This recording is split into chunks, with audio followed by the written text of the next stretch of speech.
Imaginez un peu, on est dans les années 60 et des documents ultra détaillés débarquent prétendant décrire la civilisation d'une autre planète. Et pas n'importe quel détail, leurs coutumes sur l'amour, le sexe, le mariage, c'est ça, les fameuses lettres du mot. Allez, on va décortiquer ensemble ce que ces textes, pour le moins étranges, avaient à raconter. Ces lettres, elles sont arrivées chez des chercheurs en Espagne et elles décrivaient une société, une société hyper organisée. Attention, on n'est pas dans de la science-fiction un peu floue, hein. C'était un véritable mode d'emploi pour une société sans chaos sentimental. C'est ce modèle un peu fou qu'on va explorer. Et tout commence, comme souvent, par l'éducation. Sur cette planète, Homo, la société prend les choses en main très tôt pour façonner les jeunes. Surtout en ce qui concerne la sexualité et la pudeur. Il y a des règles très précises, qui vont marquer toute leur existence. Alors, petite précision avant de continuer, juste pour qu'on soit sur la même longueur d'onde, il y a deux termes à retenir. Le GI, c'est l'homme, et la yi, c'est la femme. On va utiliser ces mots, ça aide à se plonger dans la logique de leurs écrits. Et ça, c'est la pièce maîtresse du système, le San Mu Ayuba. On pourrait imaginer ça comme une sorte de super intelligence artificielle, un réseau d'ordinateurs qui planifie et qui gère absolument tout. Et c'est cet outil qui va jouer un rôle clé dans la validation des futurs couples. Leur code de la pudeur, surtout pour la femme, est d'une précision clinique. C'est fascinant. Le corps est exclusivement réservé au mari. Le thorax, en particulier, doit rester couvert toute la vie. En revanche, les bras, les jambes, la tête, ça ne pose aucun problème. Ce n'est pas considéré comme érogène. Et le baiser, ça n'a tout simplement aucun sens pour eux. Et pour bien comprendre à quel point cette culture de la pudeur est ancrée, il faut savoir qu'elle est inscrite dans la loi. La nudité publique est considérée comme une violation tellement grave que c'est l'une des punitions les plus sévères qui existent. Une humiliation totale. Allez, on rentre maintenant dans le vif du sujet. Comment on trouve l'âme sœur sur Humo ? Eh bien, il faut oublier tout ce qui est spontanéité, coup de foudre, tout ça. Ici, tout est une procédure, tout est calculé. Regardez un peu comment ça se passe. Le garçon fait un choix, mais c'est la machine, le Sanmu Ayuba, qui valide. Et si c'est bon, il fait sa demande. Mais le point le plus dingue, c'est cette période d'attente. Le couple est fiancé sur la base d'une compatibilité théorique, mais ils n'ont pas le droit de se parler, ni même de se voir, jusqu'à un événement biologique bien précis chez la jeune fille. Et la discipline est totale. Une simple conversation, un mot échangé pendant cette période, et c'est fini. Le mariage est annulé, et c'est la honte publique qui s'abat sur eux. L'idée, c'est vraiment d'éviter que les émotions ne viennent perturber la pure logique de la compatibilité calculée. En fait, les lettres opposent vraiment les deux systèmes. D'un côté, Humo, avec un chemin tout tracé, logique, qui vise une harmonie parfaite. De l'autre, la Terre, décrite comme un parcours chaotique, basé sur l'émotion, qui mène à des crises et à des échecs.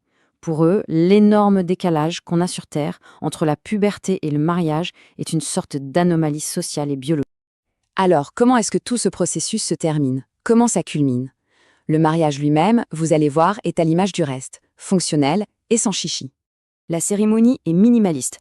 Pas de grandes fêtes, pas de centaines d'invités, juste 12 personnes clés. Il faut noter que les parents sont là, mais ils n'ont aucun droit de veto sur la décision. Et à peine le rituel terminé, le couple s'isole immédiatement pour consommer le mariage. C'est direct, c'est efficace. Et là, attention, on a un détail d'une précision quasi chirurgicale, c'est assez fou. Après cette première union, la nouvelle épouse doit rester alitée. Pas une semaine, pas 9 jours, non. Exactement 8,6 jours terrestres. La raison n'est pas claire, mais ça fait partie du protocole. Bon, ils sont mariés. Et après, comment ça se passe au quotidien ? Comment cette union si bien planifiée fonctionne-t-elle ? Eh bien, la structure du pouvoir au sein du couple est en ne peut plus claire. Voilà, il n'y a aucune ambiguïté possible. À la maison, le modèle est patriarcal et de manière absolue. L'autorité de l'homme, le GI, n'est jamais remise en question. Et la femme, la I, se soumet totalement. C'est présenté comme une part fondamentale de leur psychologie. Le mariage a deux buts bien distincts. D'abord, l'amour conjugal, qui est vu comme un lien spirituel et qui le différencie bien de la simple attraction physique. Ensuite, la procréation. Et là, ce n'est pas un choix personnel. C'est un devoir social, planifié par l'État. D'ailleurs, empêcher une grossesse par égoïsme est une faute grave. Et si un couple a plus d'enfants qu'il ne peut en élever correctement, l'État intervient et les retire. Maintenant, si on prend un peu de recul, comment ces règles de la vie privée s'imbriquent dans le reste de la société du mot, notamment sur la place des hommes et des femmes au travail. C'est là que ça devient vraiment paradoxal.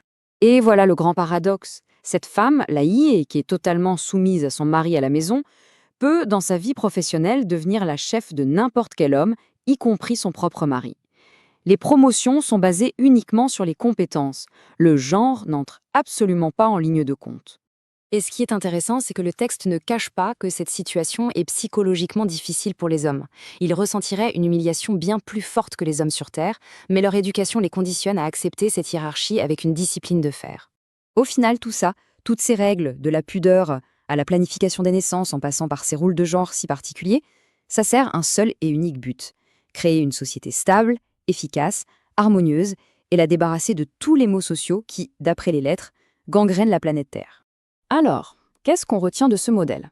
D'un côté, on a la promesse d'une harmonie parfaite, de relations qui durent, de la fin des souffrances amoureuses. Mais de l'autre, c'est l'absence totale de liberté, de spontanéité, de choix. La question, au fond, c'est de savoir si un objectif aussi admirable sur le papier ne serait pas, dans les faits, absolument terrifiant.